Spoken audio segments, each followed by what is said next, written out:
সর্বপ্রথম ভোজনের ওপর অধিকার পুত্রর হওয়া উচিত। প্রথমে বালগণেশ খাবেন, তারপর আমরা সকলে। না, আমায় আর দেবেন না, আমি আর খেতে পারবো না। এত ভালোবেসে বানিয়েছি, কেন খাবে না? একটু আগেই তো বলছিলে খুব খিদে পেয়েছে। খিদে তো পেয়েছে, কিন্তু পেট তো তখনই ভরে যখন প্রথম গ্রাস আমার মা খাইয়ে দেবে।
আহা, কি সুস্বাদু খেতে!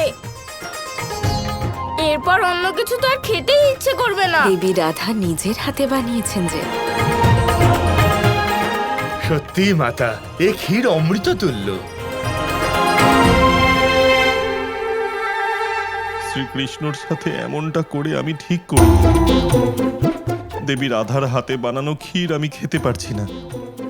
খুব ইচ্ছা করছিল আমার এই ক্ষীরটা খেতে, কিন্তু এই দুর্ভাগ্য ভগবানদেরও ছাড়ে না দেখছি। যে কৃষ্ণকে ফাঁসানোর চেষ্টা করে তার ক্ষতি সব থেকে বেশি হয় আরাধ্য। আরাধ্য, ভুলে যাবেন না যে আপনি এখন গণেশের সাথে আছেন। এবার দেখা যাবে ও নিজের মামার কি অবস্থা করে। মহাদেব, আমি হলাম চঞ্চল, নিরীহ হলেন আপনি। যদি উপদ্রবে আমাদের দুজনের মধ্যে কেউ জয়ী হয় তা হব আমি। রাধার বানানো ক্ষীর যতটাই সুস্বাদু, ততটাই সুস্বাদু আমার বোন পার্বতীর হাতে বানানো মোদক। এই মোদক আছে কোথায় তাই আমি ভেবে চলেছি। মাতা, মোদক কখন খাবো? মোদক তো আসবেই। আমার পুত্র আর আমার ভ্রাতা দুজনেরই অত্যন্ত প্রিয়। তাহলে তাড়াতাড়ি নিয়ে আসুন না মা। নিশ্চয়ই পুত্র। সেবক,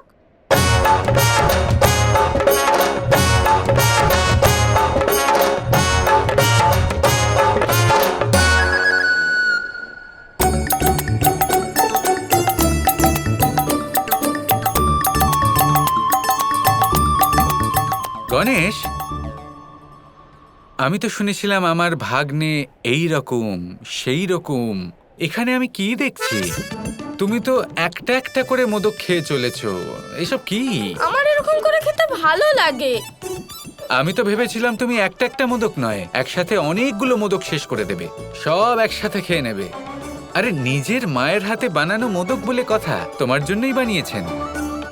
এবার বোন গৌরী তোমাকে ভালোবাসেন, খায় অন্য কেউ, এটা তো অনুচিত, তাই না? আমি এত খেতে পারবো না মামা। এরকম কোনো ব্যাপার নয় গণেশ। তুমি যদি চাও তাহলে সবকিছু করতে পারো। তুমি যদি চাও তাহলে এই সৃষ্টিকে গিলে ফেলতে পারো। তুমি যদি চাও তাহলে সমগ্র সাগর পান করে নিতে পারো। যদি কিছু প্রয়োজন হয় তা হলো দৃঢ়তার।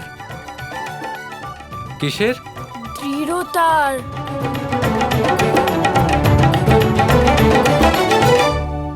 সত্যি আমি যা খুশি খেতে পারি? যা খুশি। তাহলে তো সব মোদক আমি খাবো। এগুলোও নিয়ে নাও।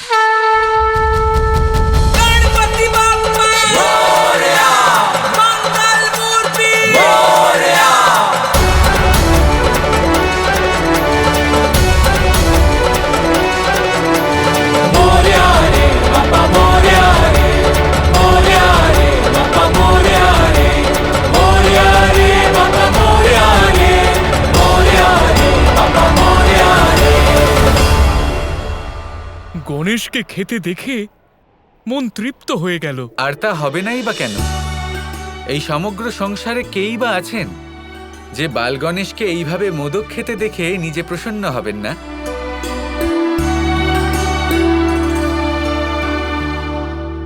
মা পার্বতী, আমরা প্রসাদ গ্রহণ করেছি, খুব আনন্দ লাভ করেছি।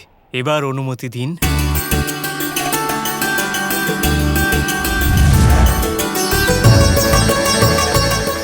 মহাদেবের অপূর্ণ কাজ পূর্ণ করতে হবে। আমাদের অনুমতি দিন মাতা।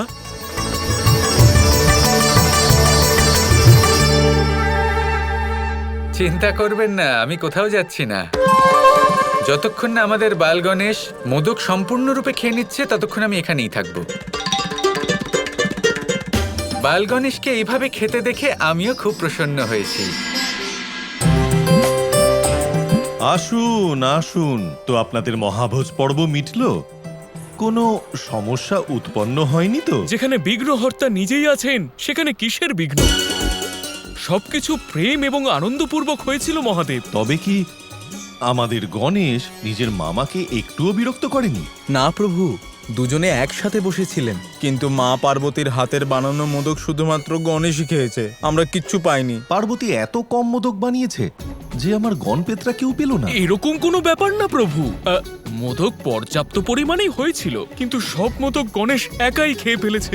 এটা কি ধরনের দুষ্টুমি যে অতিথিদের একটাও মোদক খেতে দিল না, আমার গণপেত্রাও মোদক খেতে পেল না? প্রভু, এরকম কোনো ব্যাপার নয়। গণেশ তো বালক মাত্র, আর তাছাড়া ওর খিদেও তো পেয়েছিল। না নন্দী, যে ঘটনা ঘটেছে সেটা অনুচিত। মোদক সকল আমন্ত্রিতের জন্য বানানো হয়েছিল, তা সব গণেশ একা খেয়ে নিতে পারে না। আমাকে নিজের চোখে দেখতে হবে যে ওখানে কি হচ্ছে।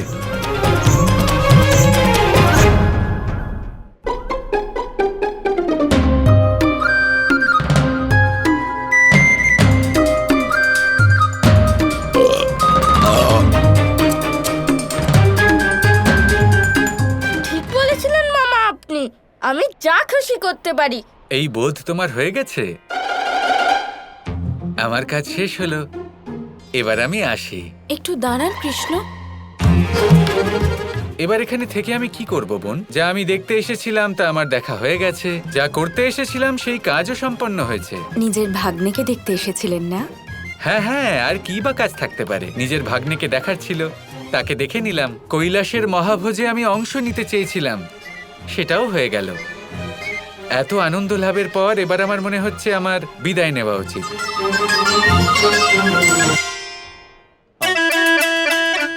ঠিক আছে, এবার আমি আসি, আমাকে অনুমতি দিন। মামা আবার আসবেন। আসতে তো হবেই আমায় গণেশ।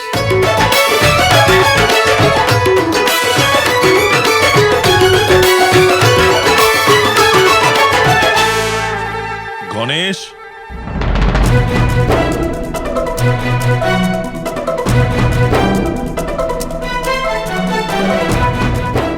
এত সব মোদক তুমি খেয়েছো? হচ্ছেটা কি এখানে? অবাক হয়ে গেলেন তাই তো বাবা? খুব আনন্দ পেয়েছি। আনন্দ না, লজ্জা হচ্ছে তোমাকে নিয়ে। এভাবে কেউ খায় নাকি? অতিথিরা একটাও মোদক খেতে পেলেন না, এটা কি ধরনের আচরণ তোমার? আমি নিজেও বুঝতে পারিনি যে আমি এত খেতে পারি। আসলে মামা এসেছিলেন, উনি বললেন যে আমি যদি চাই তাহলে ব্রহ্মাণ্ড খেয়ে ফেলতে পারি, সমুদ্রের সম্পূর্ণ জল পান করতে পারি। তারপরে উনি যখন বললেন ক্ষীরের সাথে মোদক খেতে ভালো লাগে, তাতে আমি আরো অধিক আনন্দ পেলাম। আমার খুব ভালো লেগেছে মামাকে। এ কি শ্রীকৃষ্ণ, আমি তো ভেবেছিলাম যে গণেশ আপনাকে বিরক্ত করবে, ও তো দেখছি আপনারই দলে হয়ে গেল। এ তো কিছুই নয় আরাধ্য। এরপর দেখুন আমাদের দুজনের দুষ্টুমি আপনাকে কিভাবে ঝামেলায় ফেলতে পারে।